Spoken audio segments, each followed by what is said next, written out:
salut, c'est Rosalis. Aujourd'hui, voici mon programme télé du dimanche 14 février 2016. C'est parti! Alors, on commence à 7h30 avec le nouveau Super Sentai, le lancement de Dobutsu Sentai Juoja. En fait, ça fait un bon moment que dans les magasins, je vois les publicités pour les jouets. Et en fait, à chaque fois, ça fait trop bizarre parce que, par exemple, en ce moment pour Kamen Rider Ghost, les invocations des super pouvoirs sont faites avec des voix hyper kakoi.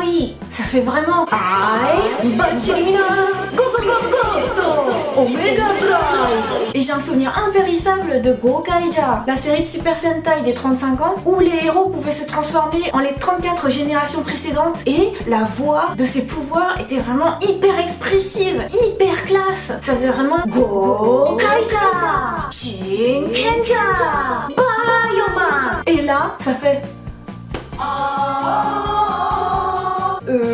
Bon, je suppose que, comme cette année c'est une série sur les animaux, ça doit être un peu comme le cri de Tarzan. Mais bon, Tarzan c'est quand même plus classe quoi. Enfin, ça fait un bon, soit. Mais bon, en fait, c'est pas le pire le moment où ça fait les ah. En fait, le pire c'est quand ça appelle les mechas.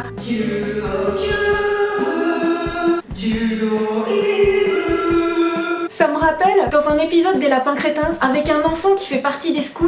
Alors je sais plus, c'était quelque chose gourmand. Ça faisait et du coup les Lapins Crétins faisaient voilà, ça me rappelle la même tonalité.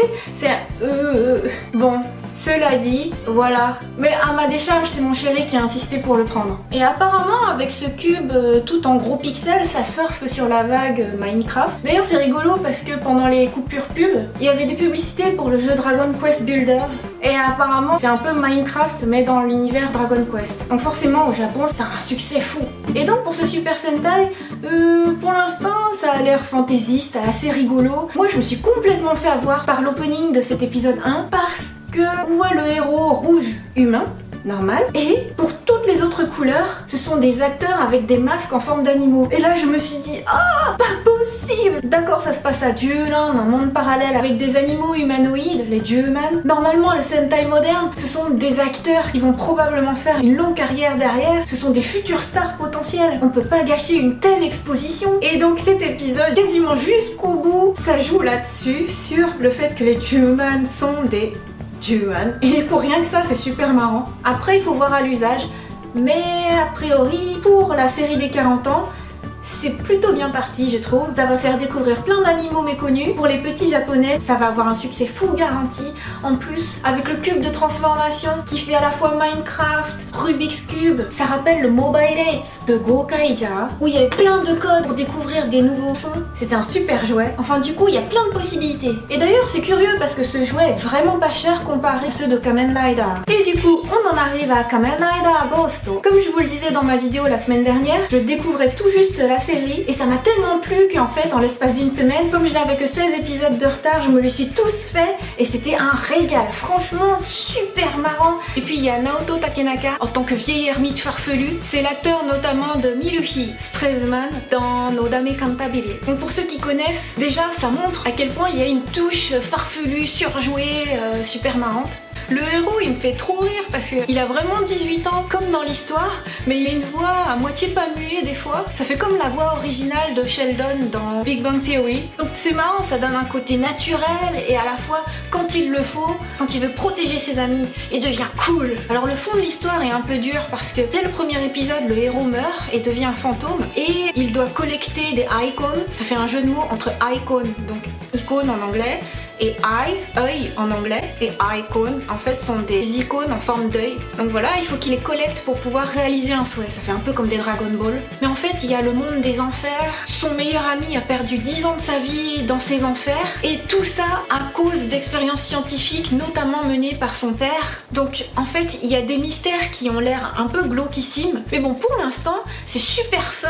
Il y a toujours un aspect recherche scientifique. Et cette fois-ci aussi un peu yokai. Ça mélange mélange les codes entre une machine à la Ghostbuster, d'un autre côté plutôt ésotérique. Et en fait, dans chaque icône, c'est l'esprit d'un grand personnage historique. Donc en même temps, ça nous apprend quelles sont les personnes qui, pour les Japonais, ont fait l'histoire. Donc par exemple, en Occident, on connaît Newton, mais pas trop Edison. Et pour eux, c'est vraiment deux scientifiques, mais aussi des personnes de l'histoire japonaise, comme Musashi. Donc c'est vraiment super intéressant. Et puis, les transformations, les pouvoirs, c'est juste hyper trop classe, trop kakoi. Je veux les jouets. Ils sont hyper chers.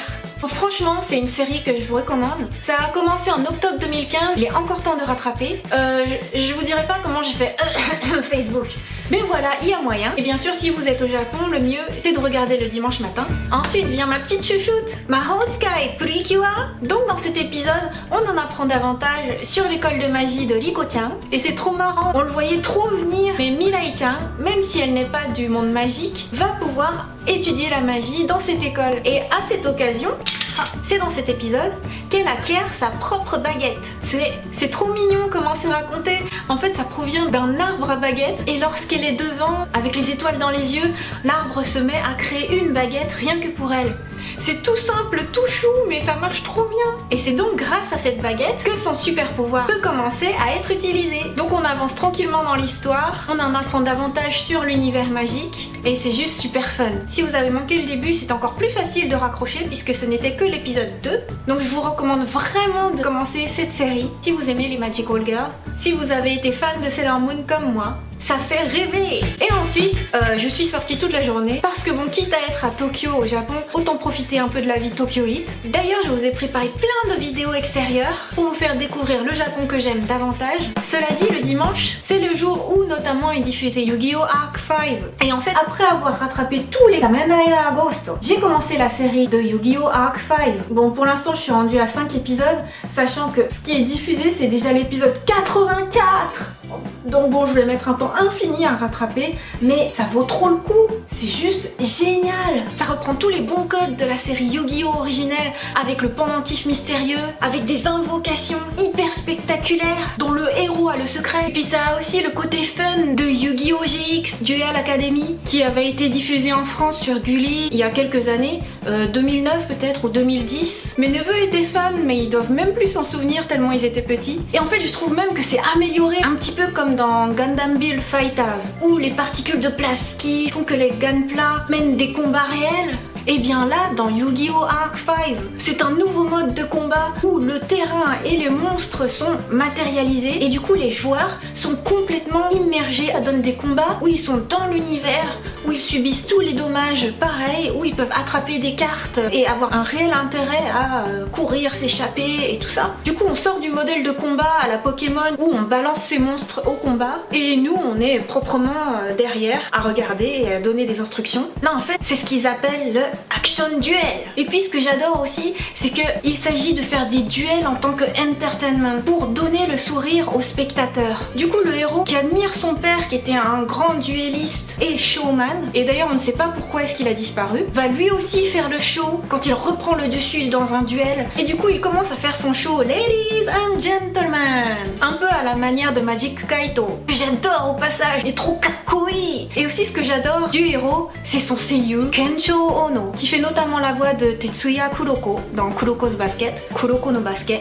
Dans sa voix, il y a de la puissance. Par exemple, il y a des personnages qui jouent aux cartes en disant « Ah, c'est mon tour, moi je sors cette carte, machin chose et ça. » Donc, beaucoup no time, c'est mon tour. Eh bien, le héros, Yuya, lui, va dire « Ore no time, pendulum shokan ». Voilà, il faut l'entendre en vrai.